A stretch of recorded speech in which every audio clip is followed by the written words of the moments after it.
Yeah, I think you've seen her learning and obviously getting more comfortable. I've shared with a lot of people in training camp, a very short training camp, with our injuries with Azare in the off season and going into camp. She played a ton of four and was not getting very many reps early in training camp or coming out of training camp at the three. Ultimately, as we got into the season, started to get her more and more comfortable at the three and reps in our system at the three, and then almost played her exclusively at the three. So she's really, proved that she's a really, really talented rookie wing in this league, and she's just coming more comfortable with all the scheming and the terminology. A lot has been thrown at her this rookie season, and just you can just feel the confidence, and she has a knack for putting the ball in the basket. And so, it's fun being able now to try to start scheming with her and find ways to allow her to be successful at the offensive end. Also, offensively with her, it feels like she's got really good court vision as far as sharing the ball too, and have that at the three spot has got to be huge for the offense. Yeah, I think, it's a work in progress to get her assist to turnover ratio back to where we all want it to be. But again, it's just a lot of learning. The underrated thing about Rickea is that um, she she's a really willing learner. But she's been in a unique situation when she played for four different coaches in college. So every year there's new schemes, there's new terminology, there's nothing. She's never settled in. I'm her fifth coach in like 7 years now. So she just gonna, if she has a consistency with the coaching staff, it's just gonna get better and better for her. It's not every year that you have this Olympic break, of course. How do you best utilize this time off coming up here real soon when so much of the season has been accelerated at this point?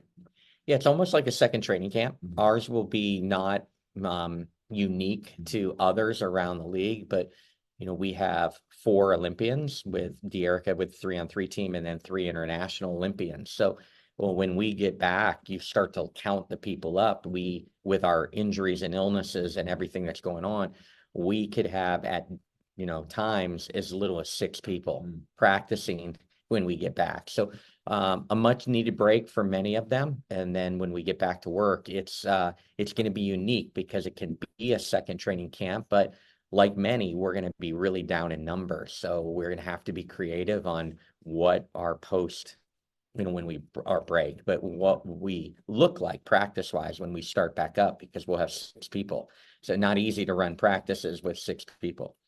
Last one for me, and then I'll pass it off here. Looking at Dallas here this afternoon, defensively, what's the key for you? Because Agumbawale, obviously a huge threat individually, but it feels like the supporting cast is really starting to step up for them. Yeah, different than the two games that we played in LA against them. Didn't see Odyssey, didn't see Natasha Howard. They're basically, obviously Satu's still a big blow to them and Maddie out, but they're more at full strength than we've seen them earlier. So great respect for us with Natasha.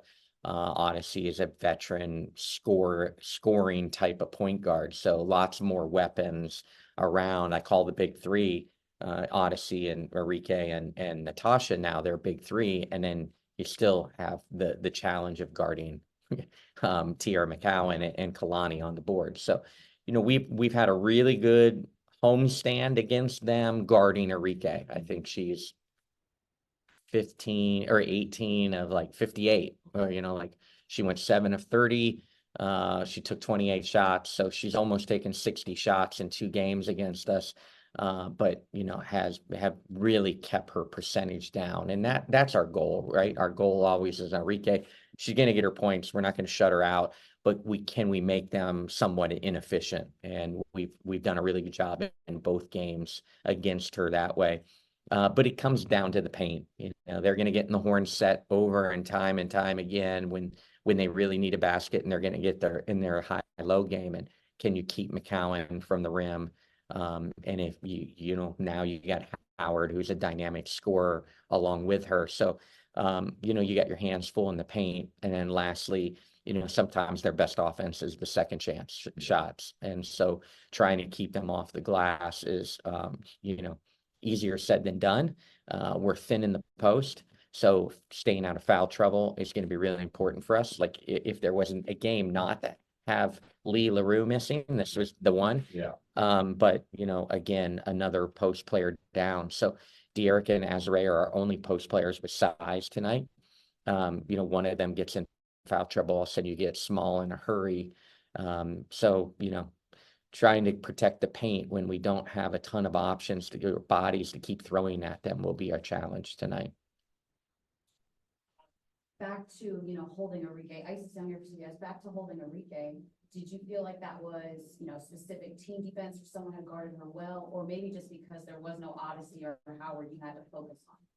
Yeah, I thought we did a good job of attention in what we call points of attack. So, you know, we had multiple people thinking about her. We didn't trap either game. You know, Rickea and just tried to make her make as difficult shots as possible. Try to, you know, congest her and show her congestion and not driving lanes. Individually, you know, it was just next person up always, and you know, trying to keep someone fresh on her as she leads the league in minutes played, and you know, she's competing at both ends, leading the league in steals.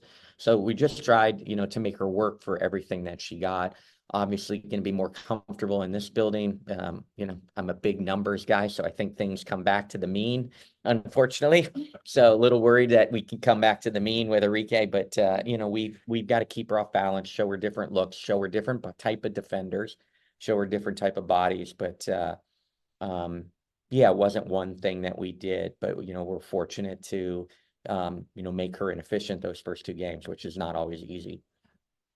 Looking back to Aces win a couple of games ago, what are the top 2 or 3 things that really stood out to you besides 3 turnovers? Yeah, you well, it's got to start there because, you know, I mean, when you talk about, you know, like turnovers should be highlighted, should be a graphic for Dallas and us, because we both, that, you know, that's an Achilles heel for both of us this year. But when we haven't turned it over, we've, you know, found some success. But, you know, Isis, as you know, you've been around me.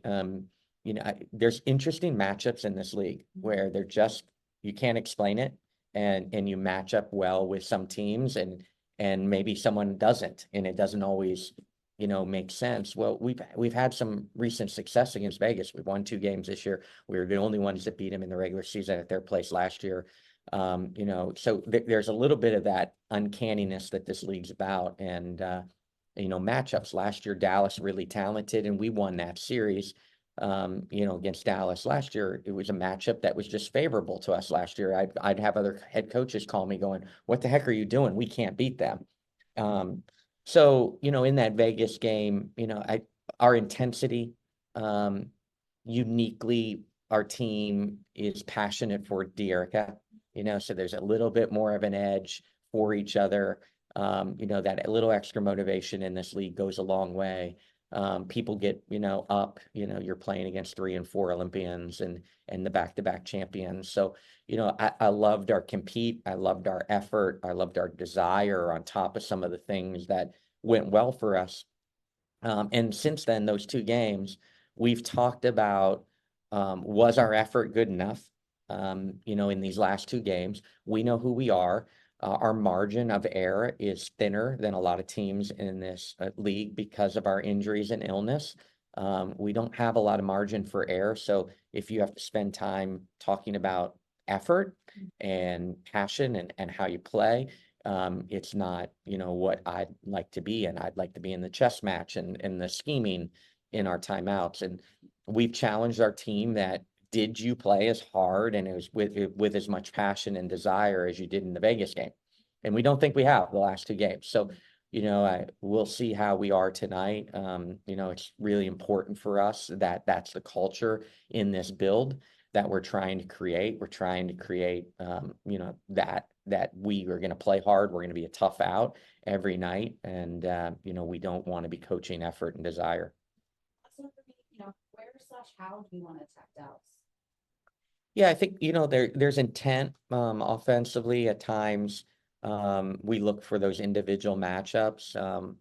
Obviously, you know, it's really, really hard to guard Tierra and Kalani at the other end, but they have to guard us. So can we put them in some actions? Can we make them have to guard?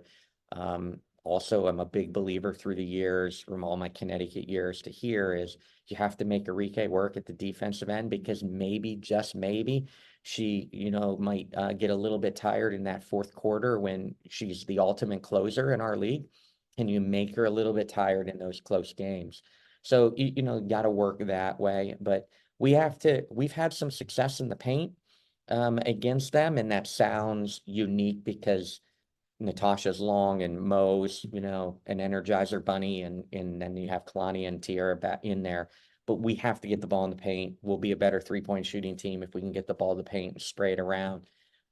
Everything happens for us with the paint. Our points per possession analytically, the deep dive, when the ball touches the paint, our possessions, our points per possession are, way better. When the ball reverses and doesn't get stuck on one side, and when we have ever two reversals, ISIS were, analytically really in a good spot. And so we know that we got to keep our turnovers low, got the ball. If we get the ball snapping around and it switches from side to side, and if it touches the paint, I think we can have success. But we get stuck on one side, we take a lot of early quick shots without paint touches.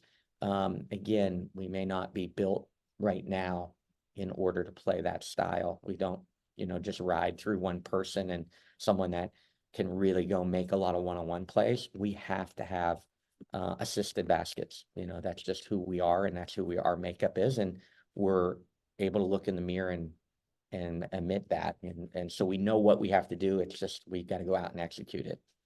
Coach, I'm Tiffany. I know you talked after the Lynx loss a lot about making those uncontested threes. Yeah. How you guys have missed it. And you kind of talked about the confidence of this team, how they might be in their own heads.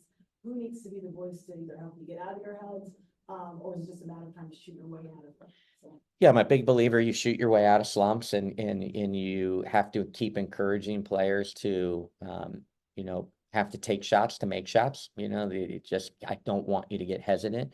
Ari McDonald was so good against the Aces, and she, hesitated on what I, wasn't necessarily game winner, but had a wide open three with under 2 minutes to go. And it's like, hey, earlier in the week, you were incredible. Like, don't ever hesitate. You got the green light and open. The big thing for us is quality shots.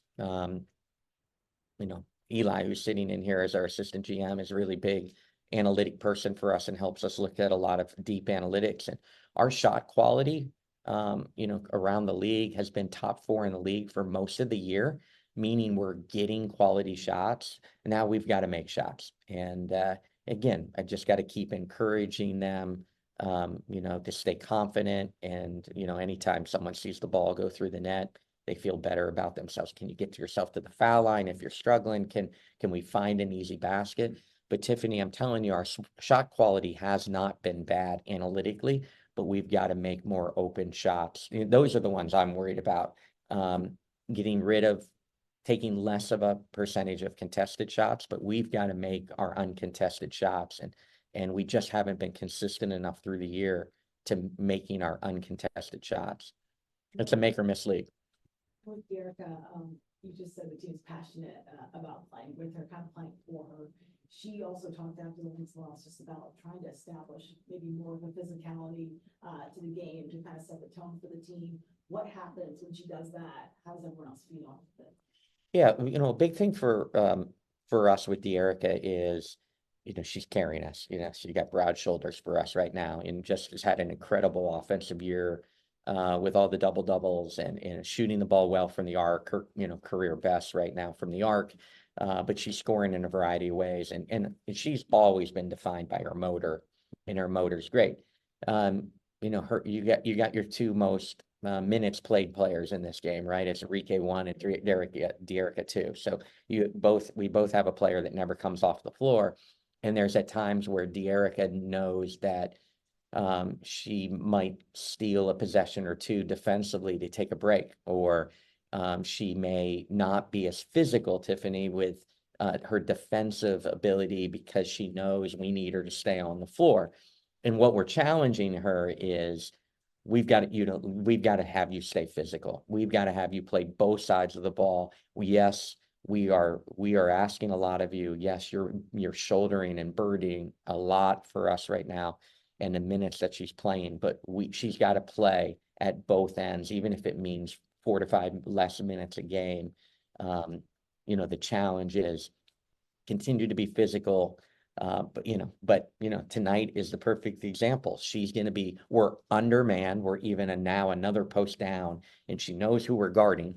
And so she's going to be worried about foul trouble. And so, but if she loses her aggressiveness defensively, it's just going to be easy night for those post players. And we've got to try to avoid that. But I'm telling you, please know that you can't say enough great things about Rickea on this telecast. She has been absolutely wonderful. And behind the scenes, she's been a great leader in the locker room. And behind the scenes, she is absolutely